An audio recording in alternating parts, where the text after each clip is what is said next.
मैं आपका बहुत धन्यवाद और शुक्रिया अदा करता हूं कि हमारी ऐतिहासिक धरोहर श्री गांधी आश्रम, जिसकी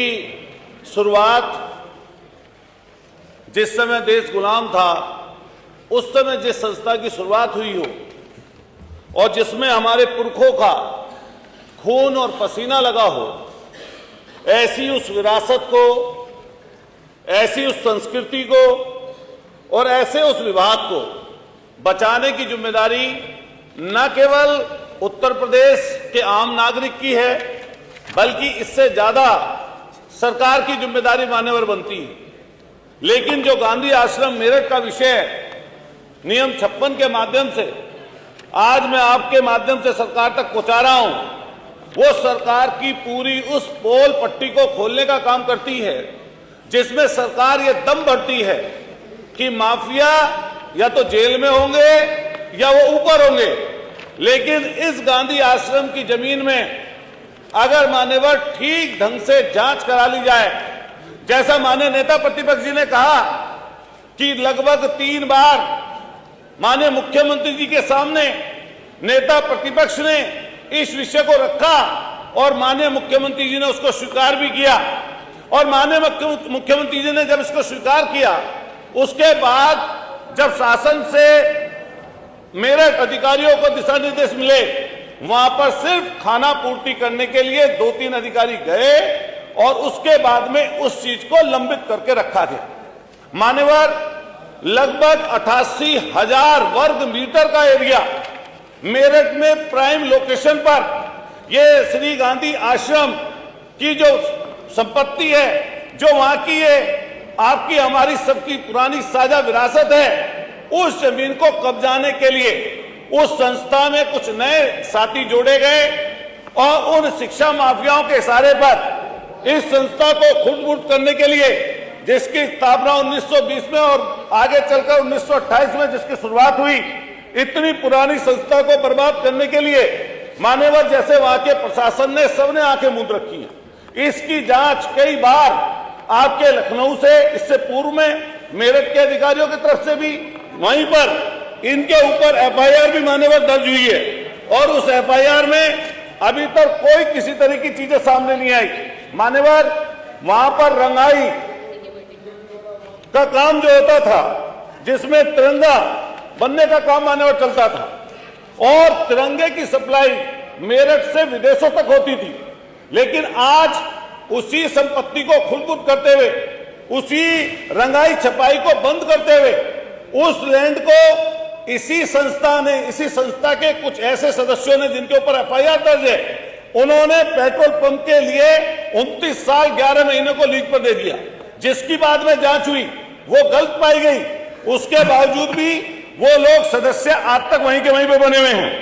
मान्यवर, सीमांत गांधी पार्क 726 वर्ग मीटर में यहां पर था। जो पार्क था मान्यवर, उसमें पेड़ थे, पौधे थे,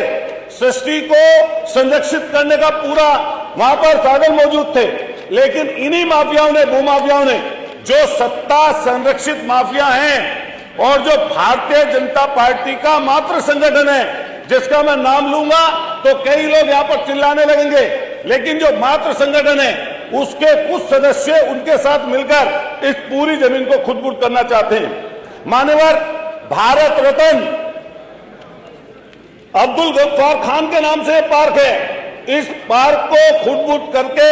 इसको भी 39 साल 11 महीने की लीज पर इन्होंने देने का काम किया है। मान्यवर, मैं आपके माध्यम से सरकार से ये मांग करता हूं, ये इतनी बड़ी संपत्ति जिसकी सूचना कोई ना कोई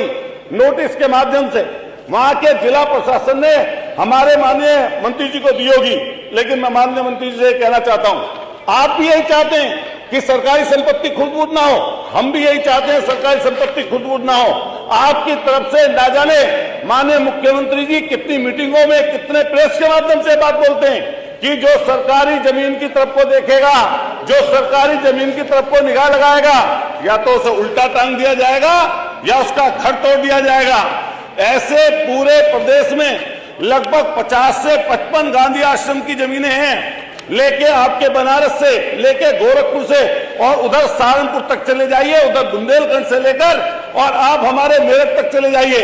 पता नहीं कितनी लाखों करोड़ की संपत्तियां हैं। मेरठ की भी संपत्ति का आकलन अगर मान्यवर आप करें तो लगभग 2500 से 3000 करोड़ की संपत्ति है, जिस पर उन गिद्धों ने नजर लगाई हुई है। आपकी भी मंशा अगर यही है कि उन माफियाओं को समाप्त किया जाए, उन माफियाओं को ठीक किया जाए, तो मान्यवर अगर वो सूचना अधिकारी आपको गलत देते हैं तो उनके ऊपर कार्रवाई भी करने का काम करना। मान्यवर मैं आपके माध्यम से कहना चाहता हूं,